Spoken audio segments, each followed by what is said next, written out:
దేవునికి స్తోత్రం. నేటి దినాన మన అరుణోదయపు దేవుని వాగ్దానము దానియేలు గ్రంథము 3వ అధ్యాయము 25వ వచనము. అందుకు రాజు, నేను నలుగురు మనుషులను బంధకము లేక అగ్నిలో సంచరించుట చూచుచున్నాను. హల్లెలూయా. ప్రియమైన దేవుని బిడ్డ, దేవుడి దినాన ఇస్తున్న వాగ్దానం. రాజు కంటికి ముగ్గురు మనుషులను బంధకాలతో అగ్నిలో వేశారు. వారు ఎవరు అంటే షద్రక్, మేషక్, అబేద్నెగో. ముగ్గురు మనుషులు వేస్తే రాజు కంటికి నలుగురు మనుషులు బంధకములు లేక కనబడతా ఉన్నారట. హల్లెలూయా. ఎంత గొప్ప విషయమో చూడండి. వారిని బంధించి బంధకాలతో అగ్ని గుండములో వేసినప్పుడు దేవుని కొరకు వారు విశ్వాసముతో నిలబడి ఉన్నారు గనక దేవుడు వారి మధ్యకి దిగి వచ్చారు. దిగి వచ్చిన వెంటనే వారికున్న బంధకాలన్నీ కూడా ఊడిపోయి అగ్నిలో అటు ఇటు అటు కూడా సంచరిస్తూ ఉన్నారు.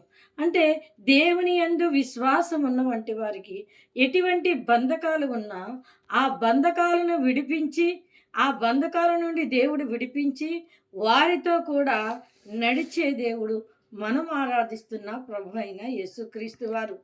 అందుకనే నువ్వు ఈ ఉదయకాల సమయంలో నువ్వు ఏ బంధకాల్లో ఉన్నావో నీ బంధకాలను విడిపించి నీతో సావాసం చేయటానికి యేసుక్రీస్తు వారు సిద్ధముగా ఉన్నారు. అందుకే ఈ ఉదయకాల సమయంలో ఆయన నీకు వాగ్దానాన్ని ఇస్తున్నారు. ప్రియమైన దేవుని బిడ్డ, నువ్వు బంధకాల్లో ఉన్నావా? అయితే భయపడకు. యేసయ్య వైపు చూడు, బలమైన విశ్వాసాన్ని కలిగి ఉండు, ఆయనకు ప్రార్థన చేయి. నీ బంధకాలన్నిటి నుంచి అది నిన్ను విడిపించి నిన్ను నిలబెట్టి, క్రీస్తునే బండ మీద నిన్ను నిలబెట్టి అనేకులకి ఆశీర్వాదకరంగా ఆయన నిన్ను నిలబెడతారు. కనుక అరుణోదయాన లేచిన వెంటనే ఈ వాగ్దానాన్ని పట్టుకొని ప్రార్థన చేసి నీ జీవితాన్ని ప్రారంభించు. ప్రభువా, నా బంధకాల నుంచి నన్ను విడిపించవా అని.